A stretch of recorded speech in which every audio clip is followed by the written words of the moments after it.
তৃণমূলের বুথ সভাপতির বাড়ির সামনের রাস্তায় জোর করে বিজেপির পতাকা লাগানোর অভিযোগ। আর পতাকা লাগানোকে কেন্দ্র করে উত্তেজনা ছড়ালো বাঁকুড়ার কোতলপুর ব্লকের লাউগাম এলাকায়। বাধা দিতে গেলে তৃণমূলের বুথ সভাপতিকে মারধরের অভিযোগও উঠে বিজেপি কর্মীদের বিরুদ্ধেই। এই ঘটনায় তৃণমূল নির্বাচন কমিশন ও পুলিশ প্রশাসনের দ্বারস্থ হলে প্রশাসন ওই পতাকা খুলে নিয়ে যায়। মারধরের অভিযোগ অস্বীকার করেছে বিজেপি। তাদের দাবি, গ্রামে অস্থিরতা তৈরি করায় ওই তৃণমূল নেতাকে মারধর করেছে এলাকার মানুষই, এমনটাই দাবি বিজেপির। একটা সময় বিজেপির 7টি ছেলে তারা এসে এখানে পতাকা লাগাবে বলে বাঁশ পতাকা লাগিয়ে গাড়ে বলে গর্ত খুলছিল।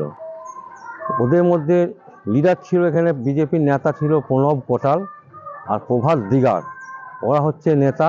ওদের সঙ্গে আরও 5 জন সাঙ্গমাঙ্গ এসেছিল, এসে গর্ত খুলছে।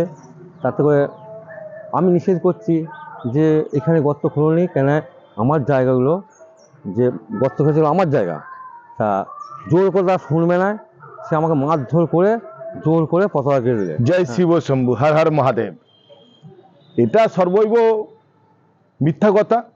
কারণ বিজেপি একটা সুশৃঙ্খল রাজনৈতিক দল, আর বিশ্বের সর্ববৃহৎ রাজনৈতিক দল। প্রত্যেকটা বিজেপির কর্মী তারা শৃঙ্খলাবদ্ধভাবেই থাকে। আর লাউগ্রামের জনতা তৃণমূলকে দুধে পড়া মাছির মতো তুলে ফেলে দিয়েছে।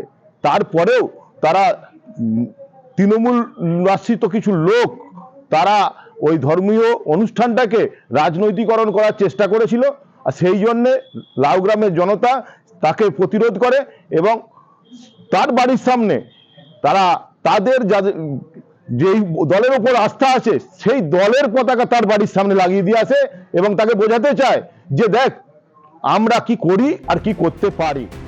স্থানীয় সূত্রে জানা গেছে, গতকাল বাঁকুড়ার লাউগ্রাম অঞ্চলে বিজেপির পতাকা টাঙ্গাচ্ছিলেন স্থানীয় বেশ কিছু বিজেপি কর্মী। বিজেপি কর্মীরা লাউগ্রামের তৃণমূল বুথ সভাপতি নিতাই চন্দ্র রানার বাড়ির সামনে রাস্তায় পতাকা টাঙ্গাতে গেলে ঘটনার সূত্রপাত। পতাকা টাঙ্গালে বাড়ির রাস্তা অবরুদ্ধ হবে, এই দাবি করে বিজেপির কর্মীদের পতাকা টাঙ্গাতে বাধা দেন তৃণমূলের ওই বুথ সভাপতি, এমনটাই অভিযোগ বিজেপির তরফে। আর এই ঘটনাকে কেন্দ্র করে দুপক্ষের মধ্যে বচসার উত্তেজনা বাড়তে শুরু করে। দুপক্ষের মধ্যে বচসার ভিডিও ছড়িয়ে পড়ে সামাজিক মাধ্যমে, যদিও সেই ভিডিও সত্যতা যাচাই করেনি ট্রাইব টিভি বাংলা। অভিযোগ, সেই সময় বিজেপি কর্মীরা নিতাই চন্দ্র রানাকে মারধর করে।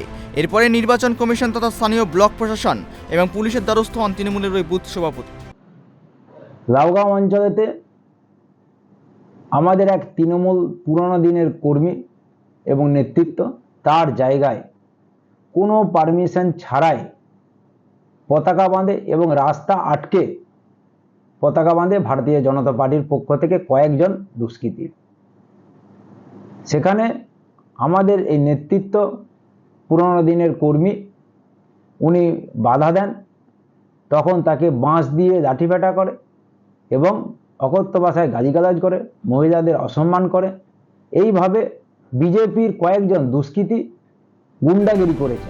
কোতলপুর থেকে সঞ্জীব মল্লিকের রিপোর্ট, ট্রাইব টিভি বাংলা।